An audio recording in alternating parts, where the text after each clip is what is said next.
Gandang hapon mga kaibigan, kain po tayo ng durian, napakasarap na durian. Harvest na, native na durian. Yung durian sa Davao di ko kinakain, pero dito native, masarap. Matamis.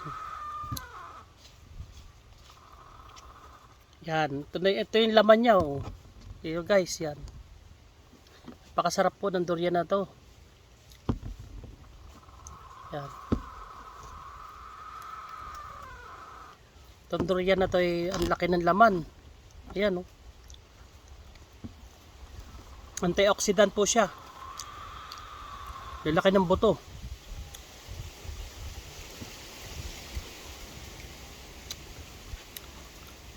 Itong durian na to ay puyat ang variety niya. Stay!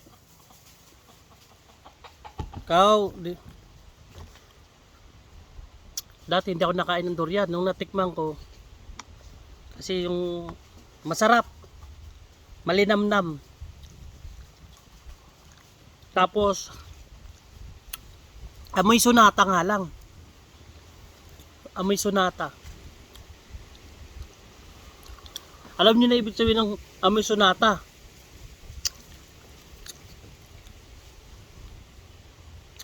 Sunata.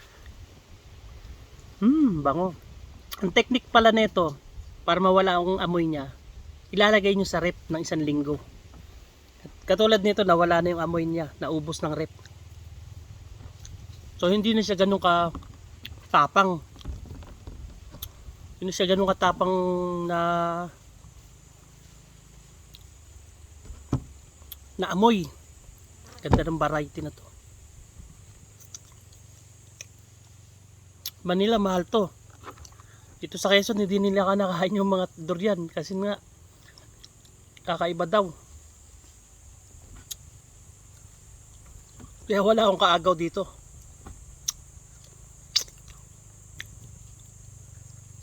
Shout out kay Engineer Bugs. Pag akit mo dito, bibigyan kita ng durian. Punta ka dito. Malinamnam. Para siyang keso. Ganun ang na may natamis. More on fiber tsaka antioxidant. Ang durian maraming benefits mga kapatid, kaibigan. Ang technique nito para mawala yung lasa niya talaga. Yung amoy pala, sorry. I mean, yung smell niya, amoy sunata. Ilagay mo sa rep 1 week bago mo kainin. Hindi 100% walang amoy. Katulad nito, ilagay ko sa rep, kinain ko. Yan. Maha, gusto mo ba? Kasi maha, titikman. Dilaan mo lang. Dila. Yan. Yan si maha. Amoy sunata, maha. Sarap. Kumakain din si maha ng durian. See, tignan mo mga kapatid guys. Yan si maha. Kumakain ng durian. Ang kit-kit naman ni maha. Kain pa dali. Ito dali. Dilaan mo. Yan. Magtapon ha. Yan. Ito pa maha. Yan. Nakain siya ng durian guys. Yan yung aso kong bigil na nakain ng durian. Yung pupunta dito.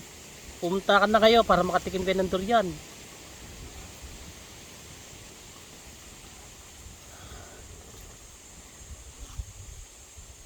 Kita mo wala talagang amoy. Ilagay nyo lang sa rep. 100%. Sige. Please subscribe naman po, Donbert TV. Follow more videos. Salamat po mga kapatid, kaibigan. Out of this country. Ng mga friend ko sa ibang bansa.